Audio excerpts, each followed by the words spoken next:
Saviez-vous qu'après 75 ans, la plupart des gens adoptent les mêmes 4 habitudes, souvent sans même s'en rendre compte? Pendant cet âge, de petites routines s'installent discrètement, des habitudes qui s'insinuent sans qu'on s'en aperçoive.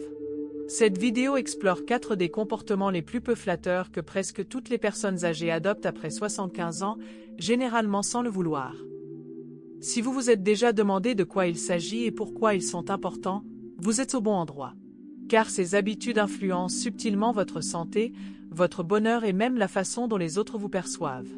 Mais voici la bonne nouvelle, les identifier est le premier pas vers un véritable changement. Restez avec moi jusqu'au bout, car vous découvrirez non seulement quelles sont ces habitudes, mais aussi comment vous en libérer et vivre avec un nouvel élan et une fierté renouvelée, quel que soit votre âge. Alors, si vous avez plus de 75 ans ou si vous aimez quelqu'un qui l'a et que vous souhaitez faire de ces années les plus belles possibles, restez avec nous. Vous seriez peut-être surpris de voir à quel point quelques petits changements peuvent faire la différence. Premier point. Parlez constamment de ces douleurs. L'une des choses les plus courantes que vous remarquerez chez les personnes de plus de 75 ans, c'est la facilité avec laquelle les conversations dérivent vers les douleurs. Pour certains, tout commence par une petite plainte matinale, peut-être les genoux, le dos ou la nuque. Très vite, les douleurs deviennent le sujet principal de toutes les conversations, que ce soit avec des amis, la famille ou même le caissier du supermarché. Et croyez-moi, je suis passé par là aussi. Il est facile de tomber dans ce piège, surtout quand votre corps ne récupère plus comme à 40 ou 50 ans. Attention, je ne dis pas qu'il est mal de parler de ces douleurs, c'est tout à fait normal. Ces douleurs sont un vrai fardeau. Mais trop souvent, la douleur devient le sujet principal de toutes les conversations, jour après jour. Et quand la douleur domine vos échanges, vous pouvez avoir l'air négatif, même involontairement. Les plus jeunes membres de la famille peuvent changer de sujet ou éviter les longues conversations, non par manque de respect, mais parce que c'est émotionnellement lourd. Avec le temps, vous pouvez vous sentir négligé ou isolé, simplement parce que la douleur occupe une place trop importante dans vos conversations quotidiennes. La plupart des gens ne réalisent pas que se focaliser sur la douleur toute la journée ne fait que l'aggraver. C'est comme braquer un projecteur sur chaque inconfort jusqu'à ce qu'il paraisse insurmontable. Au fil des ans, j'ai vu de nombreuses personnes de 70 et 80 ans tomber dans ce piège sans s'en rendre compte. Il y a une fine frontière entre être honnête quant à sa santé et laisser celle-ci définir qui l'on est. Quand la douleur devient le centre de votre vie, il est facile de perdre de vue ce qui est encore beau dans votre quotidien. Les personnes qui ruminent constamment ce qui ne va pas passent souvent à côté de plaisirs simples, un après-midi ensoleillé, un bon repas, le rire d'un petit enfant. Elles s'enlisent dans un cycle de négativité qui les épuise et éloigne les autres. Parfois, se plaindre devient même une habitude, une façon de combler le silence ou d'attirer l'attention quand on se sent seul. Cela ne veut pas dire qu'il faut taire ce que l'on ressent. Parler à un médecin ou à un ami de confiance est important. Mais si vous vous surprenez à parler systématiquement de ce qui vous fait souffrir, faites une pause. Essayez de parler d'autre chose, une vieille histoire, un souvenir amusant, ou quelque chose que vous attendez avec impatience. Cela demande de l'entraînement, mais changer de sujet peut complètement transformer la façon dont les autres vous perçoivent et votre propre estime de vous-même. Je connaissais un ami qui parlait sans cesse de sa douleur au genou. Puis un jour, il s'est mis à parler du petit jardin qu'il avait aménagé. Soudain, son énergie a complètement changé, et les gens l'ont remarqué. Ils ont commencé à lui rendre visite plus souvent, à l'appeler plus souvent, curieux de savoir ce qu'il avait cultivé ou cuisiné de nouveau avec les produits de son jardin. En réalité, la douleur fait partie du vieillissement, mais elle ne doit pas être le sujet principal de votre vie. Lorsque vous vous concentrez sur ce qui vous apporte joie et gratitude, ces douleurs s'estompent peu à peu.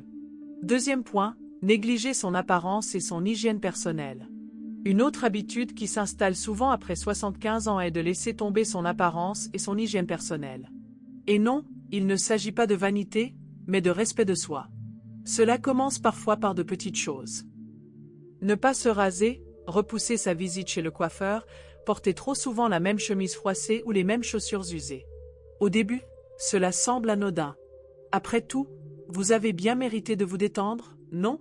Mais voilà, la façon dont nous nous présentons influence non seulement le regard des autres, mais aussi l'image que nous avons de nous-mêmes. Négliger les petits détails peut insidieusement laisser entendre à votre esprit et aux autres que vous avez cessé de vous soucier de vivre pleinement. Et la plupart du temps, ce n'est pas intentionnel. Cela s'installe insidieusement, une baisse d'énergie, des raideurs dans les mains, ou la pensée que, de toute façon, personne ne le remarquera. Ce que beaucoup ignorent, c'est que l'apparence et l'estime de soi sont profondément liées. Prendre soin de soi, même par de petits gestes, améliore l'humeur, renforce la confiance en soi et rappelle chaque jour qu'on mérite qu'on s'en soucie. Il ne s'agit pas de vêtements coûteux, mais du message que l'on s'envoie lorsqu'on se coiffe, qu'on s'habille proprement ou qu'on se coupe les cheveux point aux ongles. Ces petits gestes disent « Je suis toujours là et je compte toujours ». Quand l'hygiène se néglige, les conséquences vont bien au-delà de l'apparence. Cela peut mener à un repli sur soi, à l'évitement des autres, à l'annulation des sorties sociales et bientôt, la solitude s'installe. Le manque de soin de soi conduit à l'isolement et l'isolement rend encore plus difficile de prendre soin de soi à nouveau. Mais la bonne nouvelle ? Vous pouvez inverser la tendance à tout âge. Commencez par un petit pas, peut-être vous laver le visage chaque matin ou préparer vos vêtements la veille. N'hésitez pas à demander de l'aide si besoin. Complimentez les personnes qui prennent soin de leur apparence. Ces petits gestes peuvent tout changer, votre humeur, votre énergie et même la façon dont les autres vous perçoivent. Si vous continuez à regarder et que vous appréciez ce contenu, commentez numéro 2 ci-dessous et n'oubliez pas de vous abonner et d'activer les notifications pour recevoir d'autres contenus inspirants comme celui-ci. Numéro 3, refusez l'aide et repoussez les autres. C'est un point crucial. Après 75 ans, beaucoup d'entre nous sont confrontés à un dilemme. Vouloir rester indépendant, tout en reconnaissant que parfois, nous avons vraiment besoin d'aide. Et je l'ai constaté maintes et maintes fois, cette résistance silencieuse, cet instinct de dire « je peux me débrouiller » ou « je n'ai besoin de personne ». Cette fierté découle d'une vie d'autonomie, mais voici la vérité, refuser de l'aide peut, petit à petit, éloigner les gens. Cela commence souvent par de petites choses. Refuser qu'un voisin porte les courses, décliner un lift, insister pour réparer quelque chose soi-même. On a l'impression d'être fort, d'affirmer son indépendance. Mais avec le temps, cela devient un mur entre vous et ceux qui vous aiment. Quand nos proches essaient d'aider, c'est par amour. Et si vous refusez constamment, ils peuvent se sentir rejetés ou inutiles. Finalement, ils cessent de demander, et c'est ainsi que la solitude s'installe, sournoisement, sans même s'en rendre compte. Bien souvent, cette habitude trouve son origine dans la peur, peur de perdre le contrôle, d'être perçu comme faible, de devenir un fardeau. Mais accepter de l'aide n'est pas un signe de faiblesse. Cela signifie laisser les autres manifester leur amour de façon concrète et tangible. Cela renforce les liens, crée des connexions et ouvre souvent la porte à de nouveaux souvenirs. J'ai connu un homme nommé Harold, fier, compétent et intelligent. Après une chute, sa fille lui a proposé de l'aider aux tâches ménagères une fois par semaine. Il a d'abord refusé, mais a fini par accepter. Et bientôt, il s'est rendu compte que ces visites lui apportaient des rires, des histoires et une chaleur qui lui manquait sans qu'il le sache. Plus tard, il a dit « Laisser sa fille m'aider a été l'une des meilleures décisions de ma vie ». En réalité, refuser de l'aide restreint votre horizon. L'accepter l'élargit. Cela vous permet de rester connecté aux autres et vous rappelle que le besoin d'autrui fait partie de la condition humaine. Numéro 4, la rancune et l'amertume. S'il y a bien une habitude qui gâche la joie de vivre à un âge avancé, c'est celle-ci, nourrir du ressentiment. Après 75 ans, les souvenirs du passé ressurgissent, certains doux, d'autres douloureux. Si on les laisse s'installer, les vieilles blessures peuvent se transformer sournoisement en amertume, teintant chaque conversation d'amertume. Tout peut commencer par une broutille, une dispute, une parole blessante, des excuses oubliées. Mais ressasser sans cesse ces souvenirs ne fait qu'aggraver la blessure. On se dit alors « je ne pardonnerai jamais ça » ou « elle aurait dû le savoir ». On a l'impression que c'est justifié, mais en réalité, cela nous prive de toute sérénité. La rancune ne nous protège pas, elle nous emprisonne. Elle augmente le stress, perturbe le sommeil et nous empêche de profiter du présent. Avec le temps, elle affecte même notre santé, tension artérielle, humeur et énergie. Je connaissais une femme, Evelyne, qui se souvenait de chaque dispute familiale comme si c'était la veille. Ces histoires finissaient toujours par tourner autour de la souffrance. Finalement, ses amis ont cessé de l'inviter, non par indifférence, mais parce que chaque conversation était pesante. C'est là le danger, l'amertume rétrécit votre monde. Pardonner, ce n'est pas exonérer les autres, c'est se libérer soi-même. C'est choisir la paix plutôt que la douleur. Se pardonner ses erreurs passées compte aussi, c'est le début de la guérison. Commencez par de petites choses.